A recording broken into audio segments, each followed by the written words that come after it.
La economía europea se dirige al abismo, mientras que el euro va camino de la paridad con el dólar de una forma abrupta. Parece que invertir en Europa no es la mejor opción, ni por el riesgo de mercado, ni por el riesgo de divisa. Y más si observamos la fortaleza de Wall Street.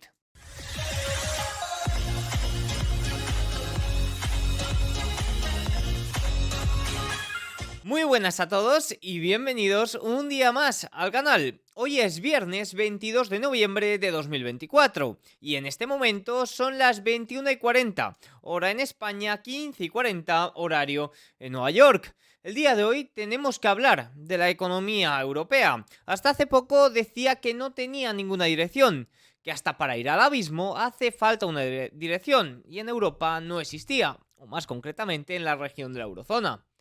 Ha cambiado.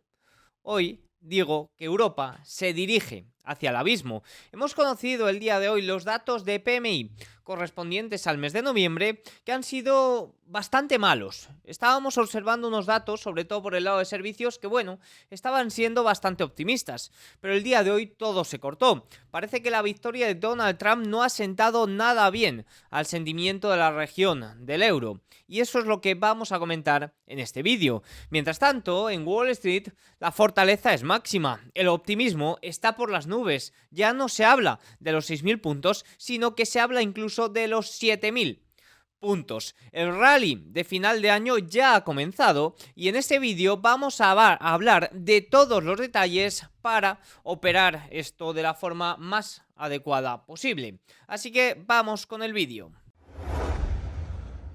Arranquemos hablando de Europa. Vaya datos más débiles los que se han conocido el día de hoy en la región. Fíjense, me habría sorprendido, pero la verdad es que ni siquiera lo he hecho cuando he visto estos datos. Vamos a ver, hemos conocido los datos de PMI preliminares correspondientes al mes de noviembre. No son los datos finales vendrán en unas semanas. Fíjense, en Francia, PMI manufacturero 43,2 frente al 44,5 que se estimaba. Servicios 45,7 frente al 49 que se estimaba. Compuesto 44,8 frente al 48,3 que se esperaba. Datos muy malos los que hemos conocido en Francia. Alemania 43,2 de PMI manufacturero, bien, ok, ligeramente por encima de la estimación de 43. Servicios caen a 49,4 desde 51,7. Compuesto 47,3 frente a 48,7 que era lo esperado. Si cogemos la región completa de la eurozona, datos de Italia y España no los conoceremos hasta la semana que viene. Fíjense, 45,2 cuando se esperaba 46 en la manufactura. Servicios cae a 49,2, es decir, a contracción desde la expansión que se esperaba de 51,6. Por tanto, el compuesto se queda en 48,1 por debajo de 50 que era lo esperado. La fuerte caída se atribuye en gran medida al declive del sector servicios, donde la actividad cayó a su nivel más bajo en 10 meses. Aquí pueden observar los datos de PMI de servicios de Alemania en azul, Francia en gris y la región de la eurozona en rojo. Fíjense, Francia llegó en agosto a 55 tras los Juegos Olímpicos y tan solo 3 meses después se ha desplomado hasta casi 45, siendo prácticamente el menor dato del año. Sin embargo, las condiciones manufactureras también se deterioraron, con una contracción más profunda debido a una nueva caída de la producción durante este mes. En general, se trata de un caso claro en el que Francia y Alemania, las dos principales potencias de Europa, son también los grandes lastres, mientras que naciones periféricas como España o Italia se están comportando un poquito mejor. Veremos los detalles de España e Italia durante las próximas semanas, ya con el dato final. Dicho esto, después de todo, Francia y Alemania representan las mayores porciones de pastel de la zona euro. Fíjense aquí que podemos observar los datos de PMI manufacturero de los últimos meses y años. La verdad que, oye, la manufactura lleva siendo débil bastante tiempo, lleva en contracción bastante tiempo, concretamente desde, podríamos hablar, mitad del año 2022, por tanto no sorprende que vuelva a fallar frente a las estimaciones, pero sí que es cierto que los servicios, que era un poco lo más positivo, que caiga de una forma tan abrupta, pues evidentemente sorprende y deja malas sensaciones sobre lo que puede devenir a la economía. Fíjense, estos comentarios comentarios resumen la situación de la eurozona a la perfección. El sector manufacturero de la zona euro está hundiéndose más profundamente en la recesión y ahora el sector servicios comienza a tener problemas tras 2 meses de crecimiento marginal. No es realmente una sorpresa dado el desorden político en las mayores economías de la zona euro últimamente. El gobierno de Francia está en una situación precaria desde las elecciones europeas de mayo y Alemania se encamina a unas elecciones anticipadas. Si a esto le añadimos la elección de Trump como presidente de Estados Unidos, no es de extrañar que la economía esté enfrentando desafíos. Las empresas están navegando a ciegas. El entorno de noviembre es de esta inflación. Por un lado, la actividad está disminuyendo en todos los sectores, mientras que por otro, los precios de los insumos y productos están aumentando más rápidamente. Ahora vamos a ver más detalles sobre todo esto que hemos comentado, pero quiero hacer un comentario sobre esta inflación. Si hablamos de esta inflación y nos referimos a Estados Unidos, no, tenemos que mirarnos el ombligo en Europa, porque aquí es donde está la inflación. De hecho, es que en Estados Unidos no me imagino un periodo de esta inflación amplio. No me imagino que en caso de que los precios o la inflación se mantenga elevada, la economía no crezca como lo está haciendo. ¿Por qué? Porque la economía de Estados Unidos está formada o está respaldada en gran parte por los consumidores. Es muy fácil estimular a sus consumidores, mientras que aquí es mucho más complejo. Aquí esta inflación sí que es un problema. Aquí la clase media sí que está desapareciendo de una forma mucho más rápida. Observen los sueldos en Estados Unidos, observen los sueldos aquí. Sí, el coste de vida allí es muchísimo más elevado. Pero es que aquí no tengo palabras para descifrarlo. He querido hablar y no me ha salido. Tras estos datos, los mercados monetarios valoran en un 45% la posibilidad de que el Banco Central Europeo recorte los tipos 50 puntos básicos en diciembre, mientras que antes de los datos de PMI de hoy era de solo el 20%. Ojo, porque se está poniendo sobre la mesa una bajada de tipos mucho mayor, ¿eh? Recordemos que en la pasada reunión no se esperaba que se bajaran los tipos hasta 2 semanas antes debido a que los datos fueron muy débiles. Ojo, porque ahora tampoco se esperaba bajada de tipos y ahora ya se está empezando a valorar incluso una bajada de 50 puntos básicos. ¿Saben lo que significa que el Banco Central Europeo tenga que bajar tipos de una forma abrupta mucho antes que el banco, o llevando un ciclo mucho más rápido que la Reserva Federal?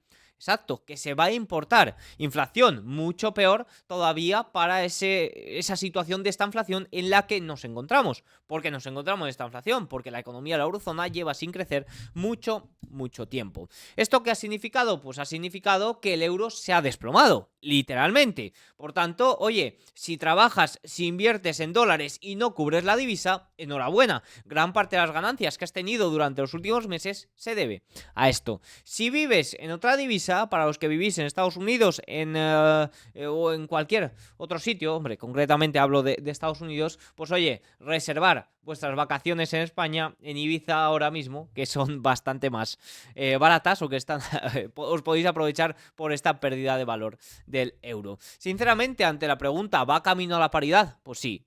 Sinceramente pienso que la paridad se puede lograr, y más si esta tendencia de debilidad en la zona euro, ya no estancamiento sino debilidad, se mantiene. Fíjense, 1,04 en estos momentos para el euro frente al dólar. No está tan lejos la paridad, se logró la paridad antes de inicio del año 2023. Sinceramente no me extrañaría. ¿Creo que se va a lograr mañana? Pues hombre, la verdad, los pares de divisas siempre suelen tener movimientos un tanto ruidosos, ¿no? Movimientos fuertes, luego consolidaciones. Pues hombre, no me extrañaría ahora que se diera cierto rebote por el lado del euro, porque oye, la sobreventa ya es bastante elevada.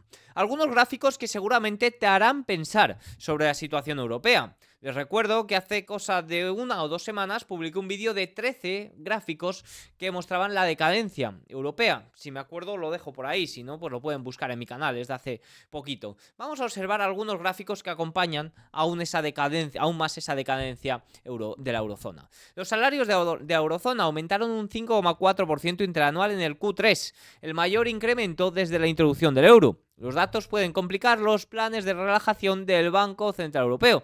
Claro, el Banco Central Europeo se enfrenta a una encrucijada. No hay crecimiento económico, pero los datos de inflación o los datos, en este caso de salarios, son cuanto menos preocupantes. Resultado, esta inflación.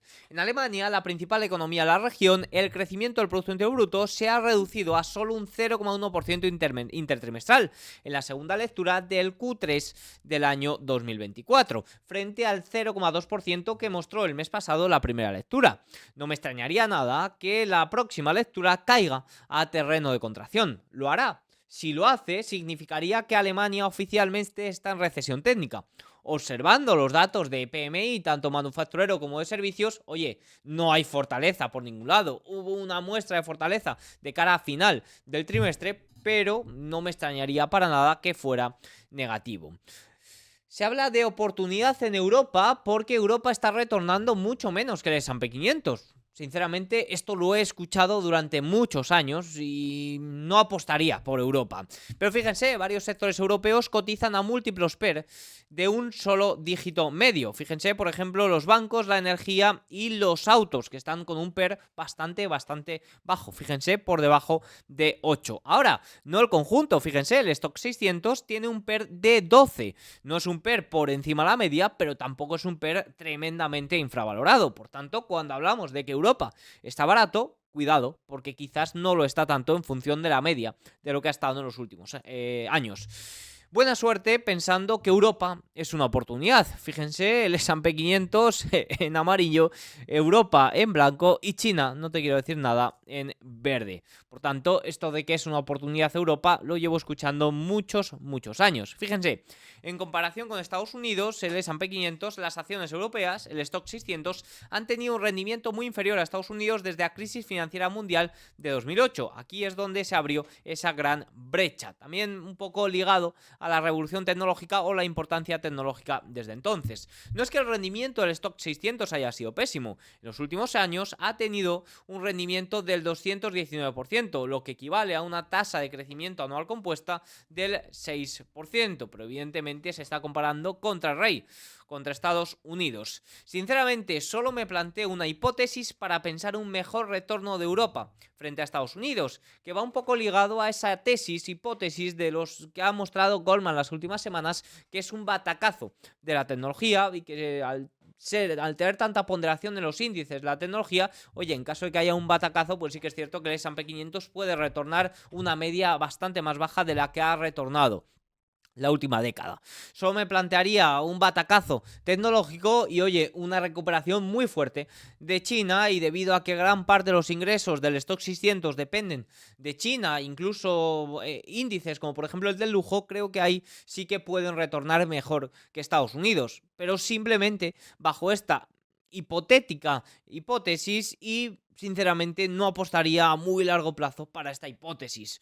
¿Por qué? Pues porque Europa no tiene un gran grueso tecnológico, que es realmente donde está la innovación, donde está el desarrollo, donde está el crecimiento y donde está el retorno de la inversión. Hemos visto aparecer una brecha entre los indicadores de incertidumbre política de Europa y de Estados Unidos. El gráfico muestra un índice de incertidumbre política y económica basada en noticias. Fíjense que en Estados Unidos hemos tenido elecciones y ni aún así la incertidumbre política de Estados Unidos supera la incertidumbre europea. Lo hemos hablado antes, lo han comentado los responsables de llevar a cabo los PMIs. La incertidumbre política de Francia y Alemania es muy elevada. Alemania, elecciones anticipadas. Francia, una incertidumbre política bastante elevada desde las elecciones europeas de mayo. Podemos ver el CAC 40 francés como desde entonces apenas ha tenido retorno positivo. Bueno, no ha tenido retorno positivo, ¿por qué hablar de hipótesis? Ha tenido un retorno totalmente negativo. Fíjense, la incertidumbre política mucho mayor en Europa. El reciente desempeño relativamente inferior de Europa en comparación con el S&P 500 es especialmente marcado. Fíjense, como pueden observar, no es tampoco nada nuevo, ¿eh? Fíjense que ya se ha logrado, sobre todo durante los últimos 15 años. El panorama de revisión de las ganancias por acción es muy débil. El gráfico muestra las revisiones de ganancias por acción para el año 2025. Comparen estas revisiones de las ganancias por acción, de los beneficios de las compañías, con cualquier gráfico de revisiones del S&P 500 de las compañías de Wall Street, especialmente los 7 magníficos. No tienen color. Incluso si nos vamos a las otras 493 empresas del S&P 500 que ahora están aumentando sus revisiones por beneficios. Europa tiene regulaciones a la IA sin empresas de inteligencia artificial. Europa tiene posibles regulaciones a las criptomonedas sin tener criptomonedas. Europa quiere censurar las redes sociales sin tener empresas de redes sociales. ¿Se darán cuenta alguna vez los burócratas de la Unión Europea de este patrón? Aquí pueden ver, por ejemplo, la productividad entre Europa y Estados Unidos. Mientras este gráfico no se revierta, invertir en Europa, sinceramente, me parece perder dinero. Este vídeo está patrocinado por Lightyear, un broker que está aterrizando en España y del que estoy seguro que vas a oír hablar mucho. Se trata de una plataforma de inversión que destaca por sus bajas comisiones y su facilidad de uso. Está regulado, registrado en la CNMV y supervisado tanto por la FCA de Reino Unido como por la EFSA de Estonia. Un broker, por tanto, seguro para los inversores europeos. Los activos están cubiertos hasta 20.000 euros por el Fondo Sectorial de Protección de Inversiones de Estonia. Si tienes inversiones en valores estadounidenses, tus activos están protegidos hasta $500.000 a través del SIP. Hay que tener en cuenta que se trata de un broker y estos esquemas no protegen ante la posible pérdida de valor de tus inversiones. Respecto a esto, es importante conocer que las inversiones están salvaguardadas y se mantienen separadas de los activos de Lightyear, por lo que estarían protegidas incluso ante el caso de quiebra de Lightyear y podrían ser transferidas a otro broker. Lightyear tiene dos instrumentos interesantes. En primer lugar, las carteras de ahorro, inversión en fondos monetarios de forma sencilla, que en este momento, a fecha de 18 de noviembre, están ofreciendo un 3,27% TIR de rentabilidad. Esta rentabilidad puede variar basado en condiciones de mercado y decisión de tipos del Banco Central Europeo. Y en segundo lugar, ofrece más de 3.600 acciones y 200 ETFs de una gran variedad de mercados. Sus tarifas son muy competitivas para las acciones y para los ETFs están exentas de comisiones de ejecución, lo que hace a la plataforma súper atractiva para los que operan este tipo de instrumentos. Así que si te interesa aprender a operar ETFs a través de Lightyear, he creado un vídeo gratuito donde muestro cómo hacerlo. Si estás interesado, revisa los enlaces de la biografía y recuerda que con cualquier inversión, tu capital está en riesgo.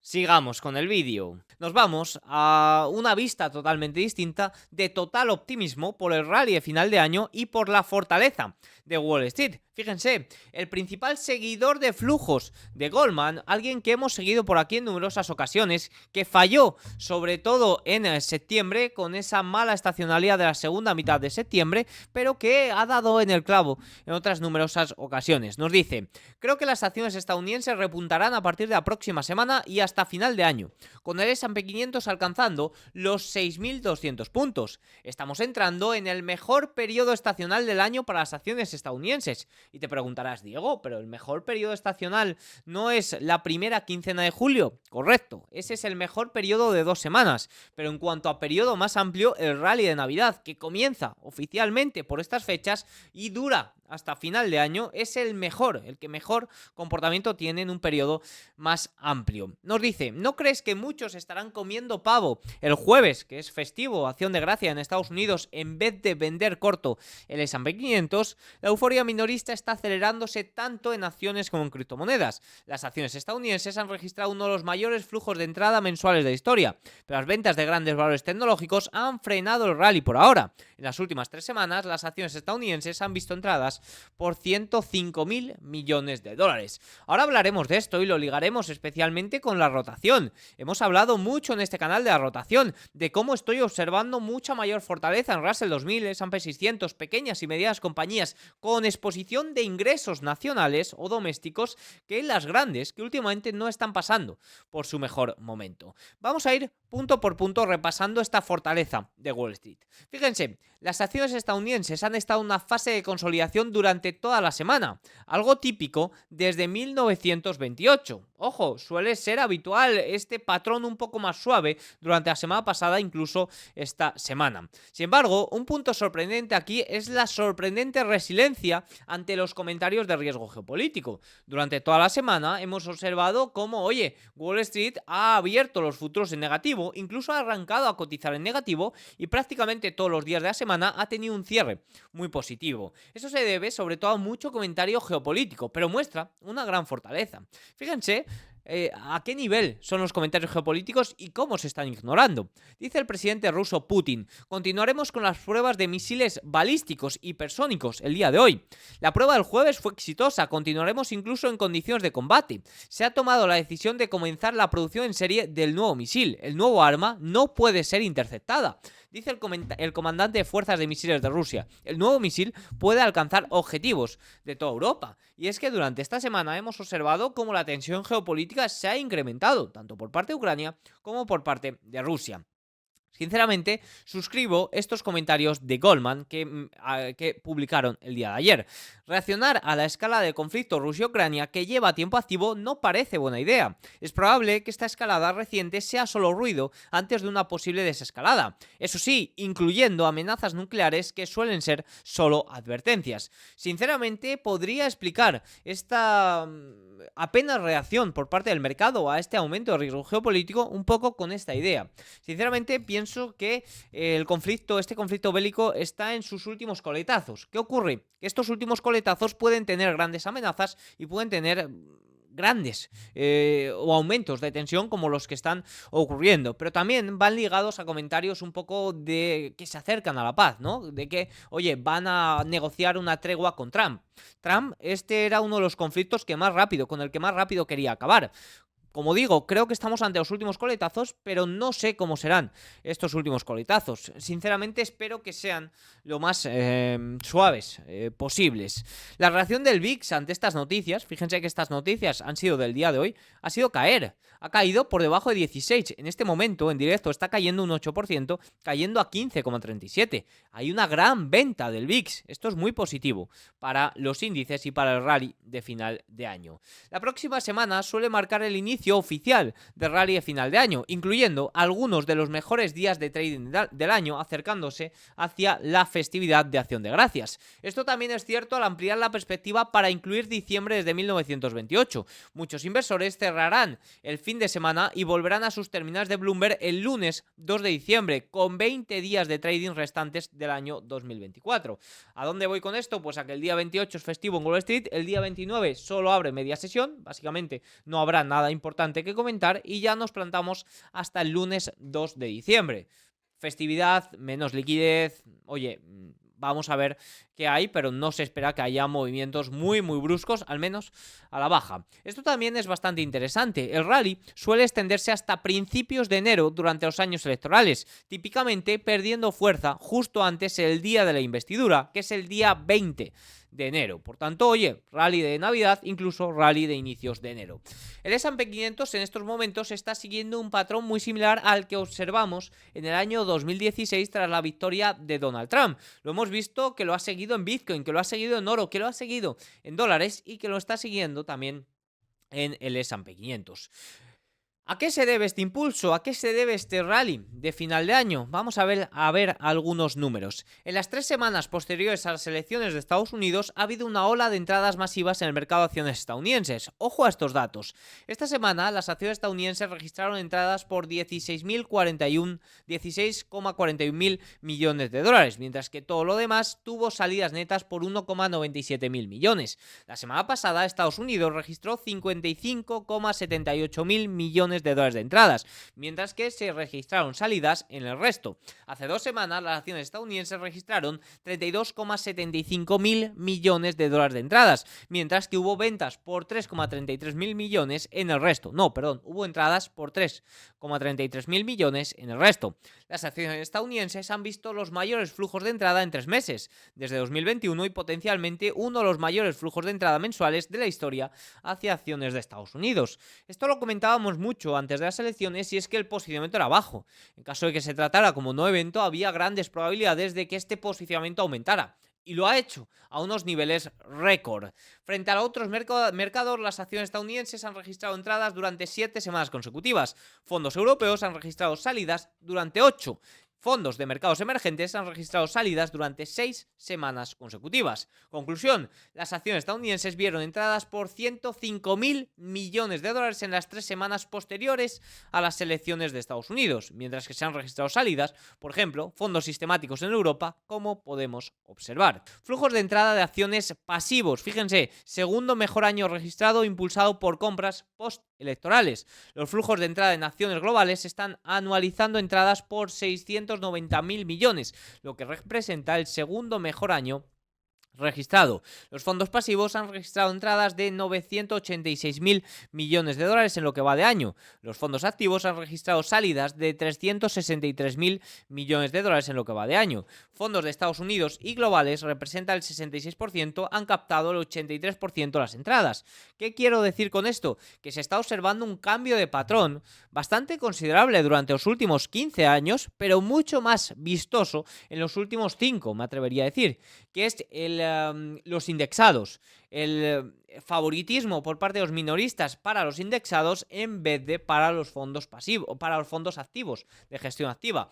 Esto es muy positivo, esto también contribuye a esa gran concentración de los índices. Pero esto puede llegar a un punto en el que sea muy peligroso, sobre todo en caso de que haya correcciones en los índices, y este era uno de los principales argumentos por los que Goldman hablaba de que el retorno esperado a futuro del S&P 500 iba a ser menor de lo que había sido anteriormente, por esa gran concentración, y porque en caso de que veamos lateralizar a estas grandes compañías, va a ser mucho más difícil ver movimientos en los grandes índices, en los principales índices.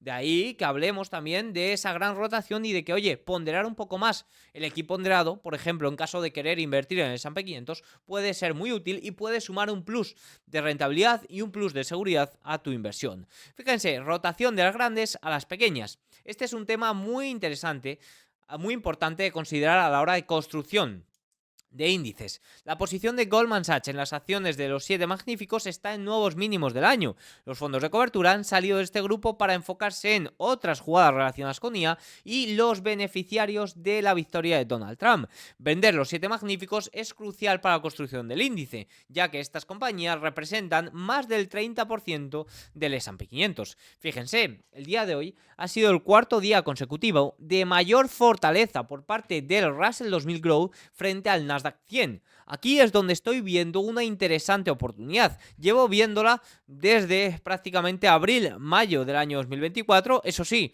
no me fue nada bien al inicio, fíjense que se llegó a disparar, pero el 10 de julio vimos una gran rotación que parece que puede continuar. Y aquí es donde veo cierta oportunidad de cara al rally de fin de año. Como digo, rally de final de año, sí. En todas las compañías no, en todos los sectores no, en todas las industrias no creo que se comporte igual, pero hay que ir hacia donde vaya el momentum.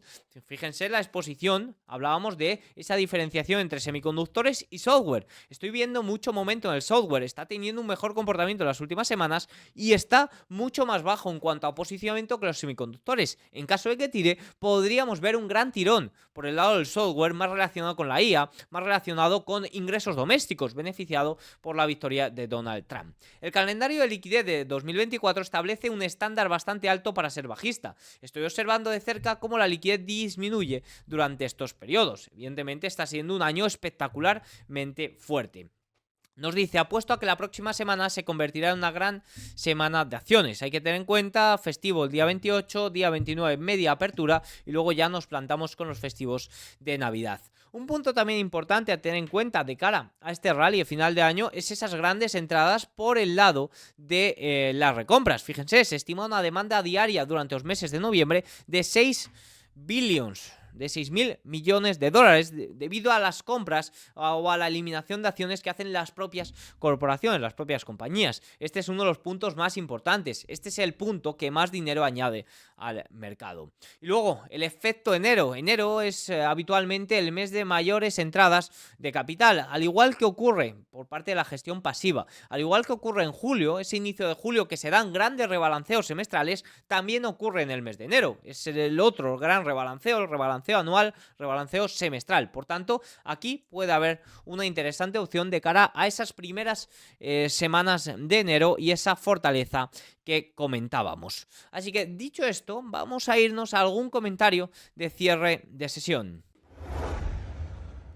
Hablaré más detalladamente del cierre semanal en el vídeo del domingo, en el vídeo semanal, pero vamos a hablar del S&P 500, vamos a hablar de esa gran rotación y vamos a hablar de esas oportunidades en el software. Fíjense, Dow Jones sube un 0,97%, ojo, casi recupera este punto. ¿Por qué? Porque hay sectores como el industrial, como el defensivo, como el financiero, que son los beneficiados por la victoria de Donald Trump, que lo están haciendo muy bien. Aquí es donde hay que mirar en estos sectores que tienen un momentum muy fuerte, como veníamos comentando. El S&P 500 un poco más rezagado, sube un 0,35%. El equiponderado sube más, 0,79%, cerrando en nuevos máximos históricos. Nasdaq, fíjense, muy rezagado, sube solo un 0,16%, mientras que el Russell 2000 sube, ojo, un 1,8%. Fíjense que si nos vamos a observar triple Q frente a IWO, es decir, Nasdaq 100 frente a Russell 2000 Grow, fíjense cómo marca mínimos desde julio. Fíjense cómo está teniendo 4 días muy fuertes.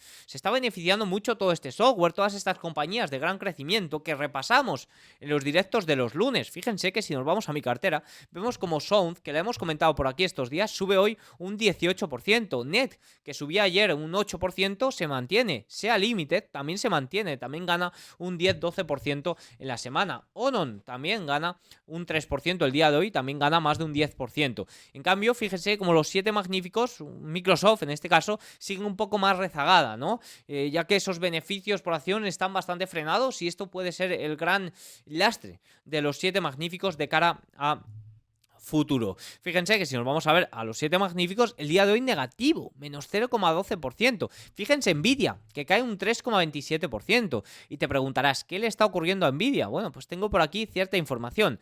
Nvidia está cayendo más de un 3%. Esto no es nada, ya sabemos que Nvidia se mueve mucho, pero algunas puntualizaciones. Había una gran cantidad de venta de calls en el nivel 150. Entonces los dealers tienen que vender acciones de Nvidia para protegerse. Pero ojo, estas opciones vencen el día de hoy. Es decir, que para la semana que viene Nvidia tendrá mayor liberación de movimientos, ya que había muchas opciones debido también a que los resultados se producían esta semana. Por tanto, de cara a la mayor liberación de movimientos de la semana que viene, sí que es cierto que, oye, la previsión es bastante alcista, el posicionamiento que se está armando de cara a la semana que viene es bastante alcista. Por tanto, veo fundamental para que este rally de final de año se produzca, aunque puede ponderar o puede afectar más al riesgo, veo también fundamental que los 7 magníficos, que estas grandes compañías al menos acompañen, aunque no muestren mucho brillo, que al menos acompañen.